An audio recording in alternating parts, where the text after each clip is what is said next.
Coach Croom, thank you so much for joining us. What does it mean to you to get back to the capstone and have this recognition this weekend?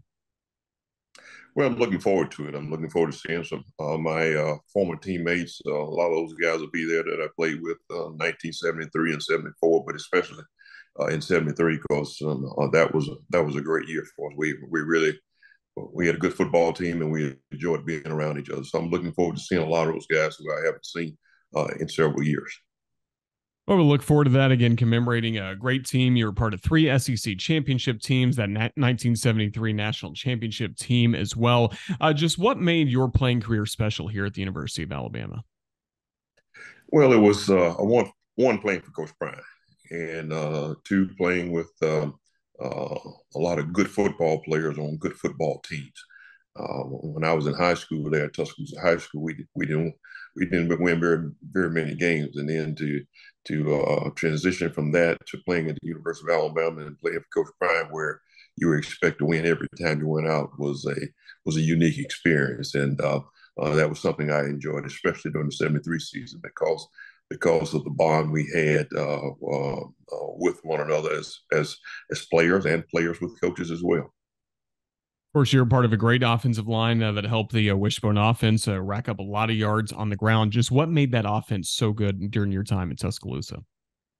Well, it all started with Gary Rutledge, and Richard Todd was his backup. So we had two very good quarterbacks, and then we had great running from Wilbur Jackson, from Randy Billingsley, who was not only a hard nosed tough runner, but probably one of the best blocking backs ever to play in the wishbone offense at Alabama, anywhere else in the country. So we had good receivers in Wayne Wheeler, and then tight end George Pugh was a threat for big plays as well. So really, there wasn't any weakness on offense, but it all started, with Gary Rutledge. He was just outstanding that season, running and throwing the football. And of course, you guys would just wear down your opponents as time would go on. Did you always relish that moment when you and your teammates on the offensive line could kind of see as you were lining up to the ball that the opponent was getting pretty tired of seeing the Crimson Tide come at them time and time again?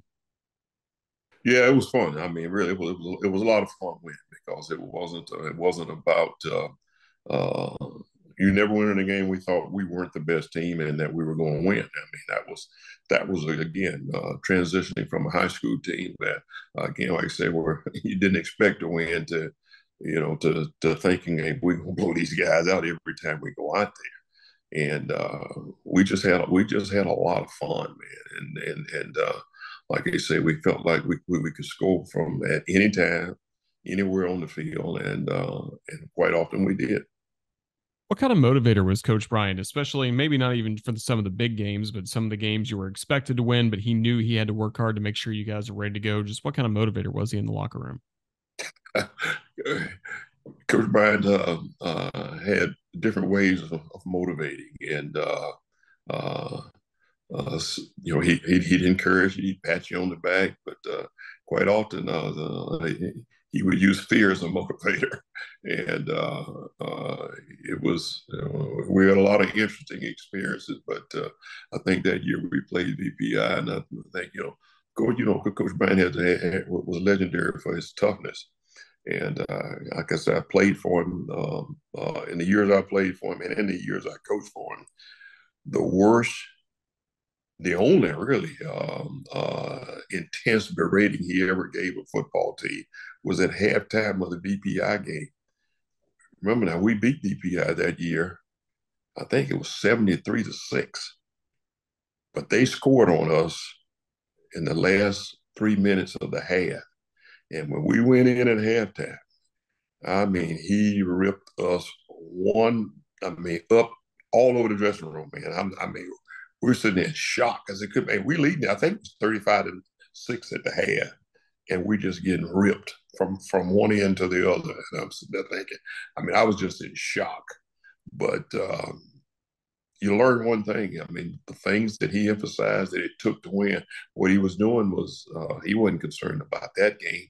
He was concerned about the games down the road and making sure that we understood that the things that he thought he always talked about, don't let them the importance of the last 5 minutes of each half and the first 5 minutes of each half of not letting the opponent getting the best of you. And that game, he made an emphasis of it. That's a great story. And of course, for you, a great playing career at Alabama, 1 year in the NFL, and then you came back to the capstone 1976 to, as you mentioned, serve on Coach Bryant's coaching staff. What was that transition like for you? You're only a year removed from playing with a lot of these players, and now all of a sudden you're coaching. How did he help you, mentoring you in your early years as an assistant coach? Well, first of all, Coach Bryant was the reason I got into coaching. He asked me before I went to the New Orleans Saints. He said if things didn't work out, he wanted me to come back and be a graduate assistant. And I wanted to get my master's degree, and so I did that. Never expecting to really go into coaching full time. But after I think it was in the spring of 1977, Dude Hennessy was coaching our outside linebackers. Coach Hennessy decided to retire, and Coach Bryant hired me as a coaching outside linebackers coach. And that's how my coaching career started. Again, my coaching career, I owe it all to him because it was at his motivation, and he gave me the opportunity. Certainly glad he did. It led to a great career for you. And of course, recognition from the College Football Hall of Fame as one of its Hall of Famers. What did that honor mean to you in 2022? Well, it was that's the ultimate when you play college football to be recognized, particularly like I say, it's almost 50 years after I played to still be worthy enough and be honored as one of the great college football players. It means a great deal for my legacy for my family, and I hope it'll serve to motivate other youngsters who may not be greatly recognized coming out of high school or recognized as a truly great talent, but just has the desire and the work ethic to use whatever skills they have to make the best of it. Because I never considered myself a great athlete, but I always felt like anybody I competed against or worked with that I was not going to be outworked, and that attitude, along with motivation and direction from a bunch of great coaches and playing with great teammates, helped me to achieve a lot of things.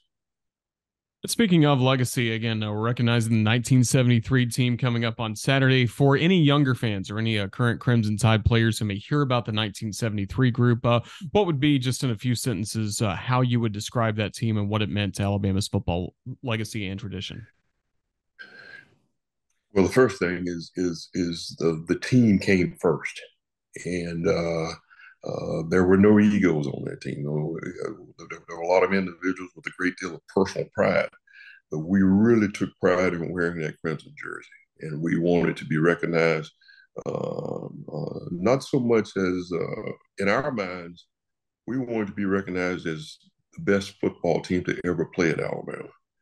And for Alabama players, if you don't have to, when you wear the crimson jersey, you really don't have to worry about the opposition, about the other team. If you just be the best Alabama team that ever played, if you strive to be that, then that would be good enough to beat the rest of those guys.